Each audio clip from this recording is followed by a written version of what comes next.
Минем яраткан татар телем проектым без интернетта татар телен һәм төрле татар телле проектларны популярлаштыру максаты белән башларга булдык. Кем ул без? Без беренче чиратта үземне күз алдында тотып әйтәм һәм минем тагын дусларым бар, танышларым бар. Алар миңа кемдер идеологик яктан, кемдер ниндидер идеялар буенча, кемдер дизайн ягыннан ярдәм итеп торалар. Сезнең артта ниндидер зур оешма тора дип уйларга мөмкин.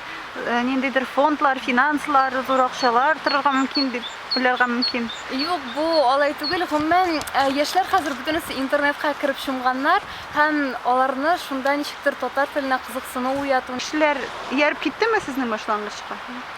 Гомумән, минем яраткан татар телем дигән аккаунтны без декабрь ахырында эшләдек һәм безнең беренче максатыбыз ул кеше җыю иде. Без анда төрле милли тематика буенча, төрле дизайнер, татар әйберләрен урнаштырып бардык.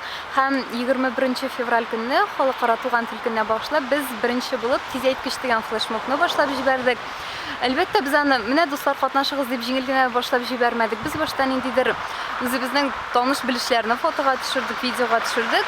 Беренче булып без Марат Башаровны видеога төшердек. Ул танылган актер буларак барыбер аңа карата ниндидер популярлык, ниндидер иярү булыр дидек.